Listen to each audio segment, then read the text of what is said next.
قسم الرزق فلا ينسى من خلقه أحد ولم يكن له كفوا أحد والصلاة والسلام على حبيبنا المصطفى الذي بعثه إلى الجن والإنس وإلى الأبيض والأسود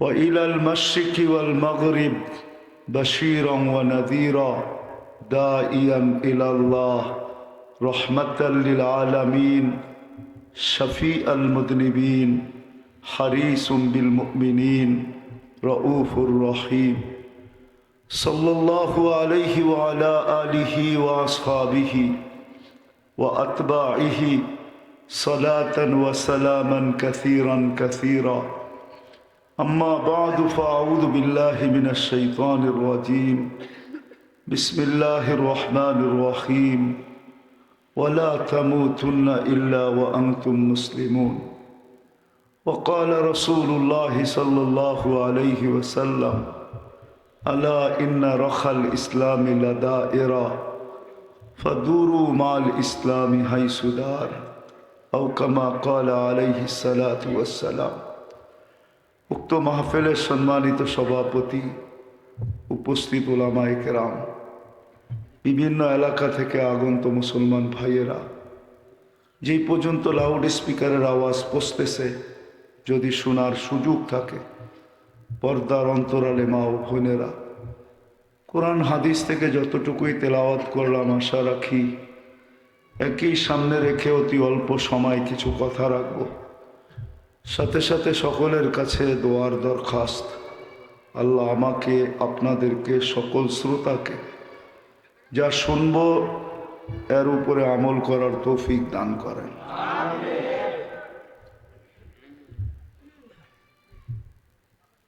আমরা কেউই এই কথা বলতে পারবো না যে মানুষ হিসাবে আমি আমার সৎ ইচ্ছায় দুনিয়াতে আসছি। আল্লাহ নিজের সৎ ইচ্ছায় আমাদেরকে মানুষ হিসাবে অস্তিত্ব দিয়েছেন। আমার কথাই কিন্তু সুর হবে না, যত বেশি ধ্যান দিয়ে শুনবেন আশা করি বুঝে আসতে পারে। এই জন্য ধ্যান দিয়ে কথা শুনতে হবে। আমরা আল্লাহর ইচ্ছায় মানুষ হিসাবে দুনিয়াতে আসছি। এখানে আমাদের ইচ্ছা না, আমাদের কারো ইচ্ছা কাজ করে না, স্বয়ং আল্লাহর ইচ্ছা। বিদায় আল্লাহ আমাদেরকে মানুষ হিসাবে অস্তিত্ব দিয়েছেন। মানুষ হিসাবে শুধু না, মুসলমানের ঘরে অস্তিত্ব দিয়েছেন। আবার সর্বশ্রেষ্ঠ নবীর উম্মত হিসাবে আল্লাহ মাথায় মুকুট পড়ায় আমাদেরকে নির্বাচিত করছেন। আমরা কিন্তু নির্বাচিত জমিনে না, আকাশে। কোন সৃষ্টির কাছে না, স্বয়ং স্রষ্টার কাছে আমরা নির্বাচিত। কোরআনের শব্দ এটাই বলে, নাইলে আমি নির্বাচিত শব্দটা বলতাম না। হুয়াজতাবাকুম, ইজতাবার অর্থ এটাই যে আমরা আল্লাহর পক্ষ থেকে উম্মতে মুহাম্মদী হিসাবে নির্বাচিত। আল্লাহ আমাদেরকে নির্বাচিত করছে। দুনিয়ার মানুষ যদি টিকিট পায়া এত ফুর্তি করতে পারে, ফুলের মালা পরতে পারে, ফুল ছিটাইতে পারে, এখনো ইলেকশন বহুত দূরে, বুঝানোর জন্য বলতেছি, ধ্যান দিয়ে শুনলে বুঝে আসবে। মাত্র টিকিট পাইল, নমিনেশন পাইল, পাই যদি এত ফুর্তি করতে পারে, ইলেকশন তো বহুত দূর। ইলেকশন সিলেকশন নির্বাচিত করবে মানুষ, আর এখানে আপনি আর আমি তো নির্বাচিত স্বয়ং আল্লাহর পক্ষ থেকে। কতটুকু খুশি হওয়া দরকার। এই জন্যই মনে হয় ইমাম গজালি রহমতুল্লাহ আলাইহি লেখছেন যে যত শুকরিয়া আদায় করবে কম, যত আদায় করো, যত লম্বা সেজদা করো এটাও কম, যে তোমাকে আল্লাহ উম্মতে মুহাম্মদী হিসাবে নির্বাচিত করছেন, তাও কুদরতি হাত দিয়া। কুদরতি হাত দিয়া। মানুষ হিসেবেও নির্বাচিত করছেন কুদরতি হাত দিয়া। সমগ্র সৃষ্টি আল্লাহ তৈরি করছেন হুকুম দিয়া, দুটা অক্ষর দিয়া। আপনাকে আমাকে অক্ষর দিয়া তৈরি করেন নাই, দুটা অক্ষর মাত্র। কোন ওলামারা বলো, কোন লিখতে কয়টা অক্ষর লাগে? কাফ নুন, দুটা অক্ষর। দুটা অক্ষর দিয়ে তৈরি করছেন। আপনাকে আমাকে কুদরতি হাত দিয়ে তৈরি করছেন। সমগ্র সৃষ্টি তৈরি করছেন মাত্র 6 দিনে। ওই সৃষ্টি তো খোলা যাবে না, সময় কম। তার ভিতরে ক্ষুদ্র থেকে ক্ষুদ্র আছে, যেটা খালি চোখে দেখা যায় না। করোনা ভাইরাস মনে করেন, ওটাকেও তৈরি করছেন 6 দিনের অন্তর্ভুক্ত। আর এমন বিশাল একটা তৈরি করছেন যেটার বিশালত্ব মানুষের জানা নাই। দুনিয়া জানে না আকাশ কতটুক লম্বা, কতটুক পাশ, কারো জানা নেই। কোনো হুজুরেরও জানা নেই, কোনো নবীও বলেন নাই, কোনো ফেরেশতারও জানা নেই যেটা লম্বা কত, পাশ কত। এরকম 6টা তৈরি করছেন মাত্র 2টা অক্ষর দিয়া। 6 দিনের অন্তর্ভুক্ত সব সৃষ্টি। এটার ভিতরে আল্লাহর আরশও আছে, কুরসিও আছে। যেই কুরসিটাই সমগ্র জগৎটাকে বেষ্টন করে রাখছে। ওয়াসিয়া কুরসিয়ুস সামাওয়াতি ওয়াল আরদ। কিন্তু আপনি আর আমি কত সৌভাগ্যবান, আপনাকে আমাকে 6 দিনের অন্তর্ভুক্ত করেন না, 10 মাস সময় নিয়ে তৈরি করছেন। 10 মাস। তাইলে আপনি পাবেন আপনার আমাকে তৈরির ব্যাপারে আল্লাহর নিখুঁত ভাবে তৈরি করছেন, নিখুঁত ভাবে। এই জন্যই তো ওলামা মানবে না, তারপরে বইলা ফেলি দেখি মানে কিনা। হ্যাঁ, আল্লাহ সাজাইতে সাজাইতে ভালোবাসায় নিজেই পড়ে গেছেন, তাই না? অনেক সাজাইতে সাজাইতে মানুষকে এত সুন্দরভাবে সাজাইছেন, সাজাইয়া নিজেই ভালোবাসায় পড়া চিৎকার দিয়া উঠছেন, ইন্নী লাকা মুহিব্বা। মানুষ, আমি তোকে ভালোবাসি। কুল্লি মুহিব্বা, তুইও আমাকে ভালোবাস। যেমন যুবকরা বসা আছে না, এরা মাঝে মাঝে ভাবে যে যদি জীবনে আমাকে একবার লেখা পাঠাইতো I.U,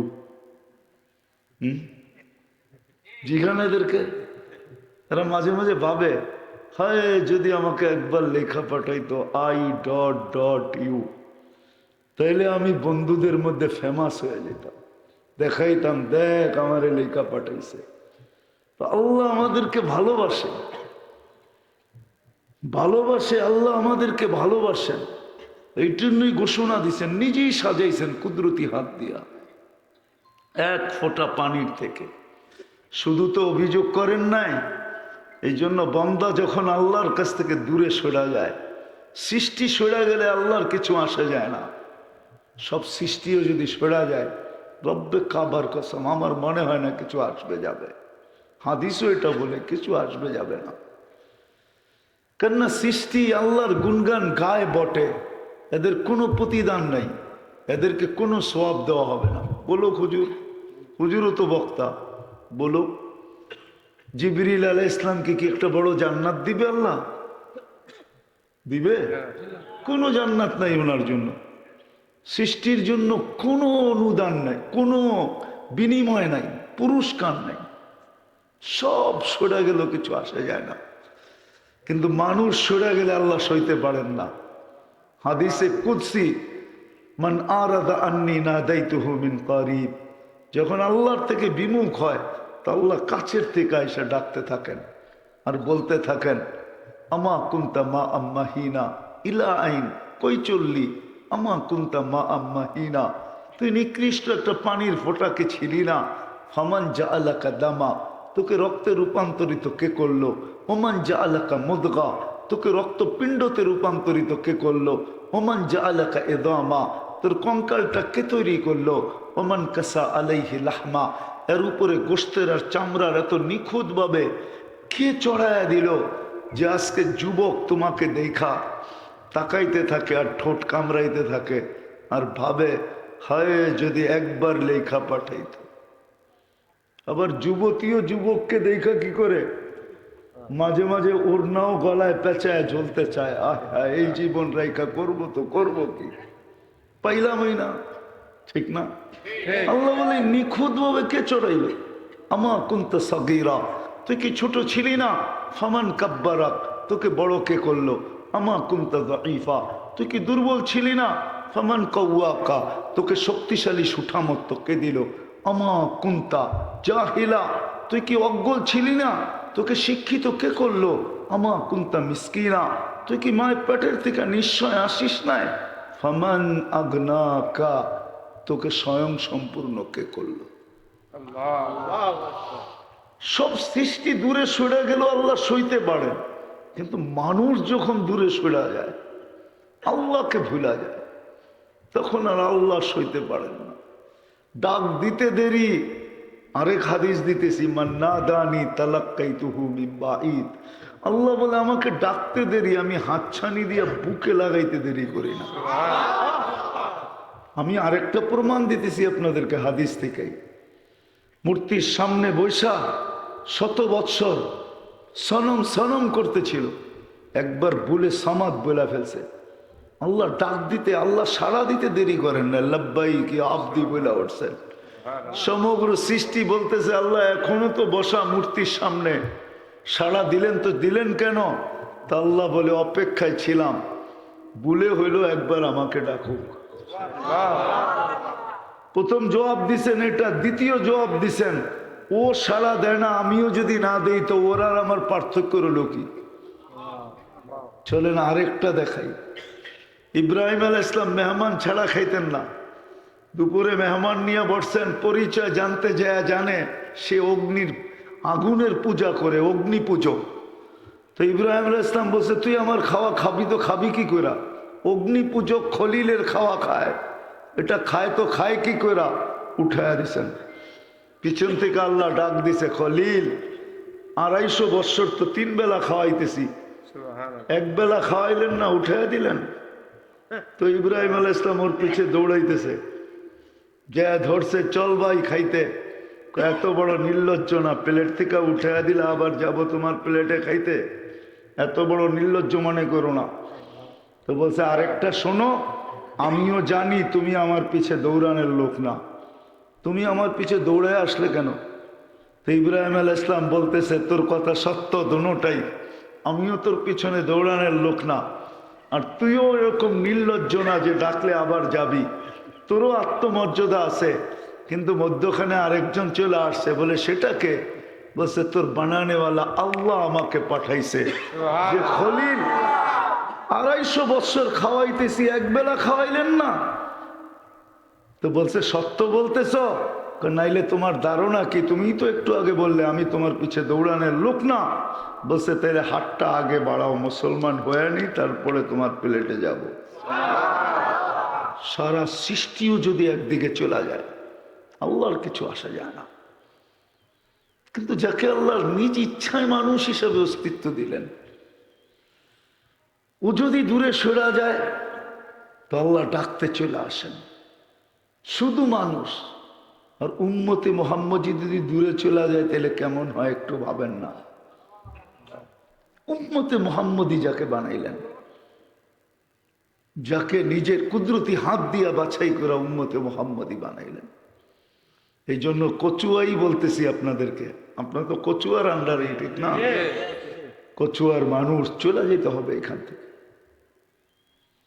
যুবককেও চলে যেতে হবে, বৃদ্ধকেও চলে যেতে হবে। যে অস্তিত্ব নিছে তাকে একদিন না একদিন চলে যেতে হবে।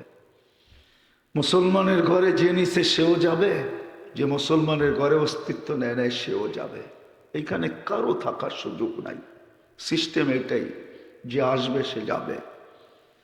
এই জন্যই ফেরেশতারা প্রশ্ন করছিলেন আল্লাহকে, আল্লাহুম্মা লাম ইয়াইশ ফিদ দুনিয়া।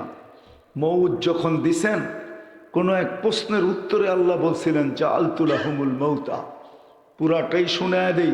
লাম্মা আখরাজা যুররিয়াতা আদম, আদম আলাইহিস সালামের সন্তানদেরকে যখন আর পিঠের থেকে বাহির করছেন, তো সংখ্যা দেখা ফেরেশতাদের চক্ষু কপালে উঠছিল আর বলছিল আল্লাহুম্মা লাম ইয়াসাইদ দুনিয়া, এত কেন বানাইছেন? দুনিয়ায় তো জায়গা নিবে না, আল্লাহ বলে জাআলতু লাহুমুল মৌতা, আসবে যাবে, জাগার অভাব হবে না।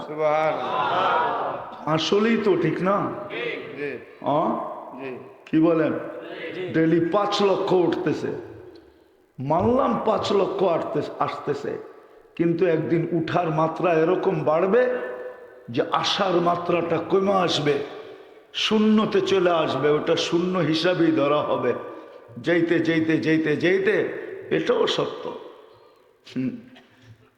মালাকুল মউত উঠাইতে উঠাইতে একদিন শূন্যের কোঠায় নিয়ে আসবে। আল্লাহ জিজ্ঞাসা করবে মাম বাকি আলা যাহরিল আরদ, জমিনে কে বাকি? তো মালাকুল মউত বলবে লা আলাল আরদি আহাদুন ইয়াদুব্বু, জমিনে বিচরণকারী কেউ নাই। আল্লাহ জানেন। আল্লাহ জিজ্ঞাসা করবে ওরা কোথায়? কচুয়ায়ও কিছু অট্টালিকা পাওয়া যাবে, ঠিক না? অট্টালিকা চিনেন?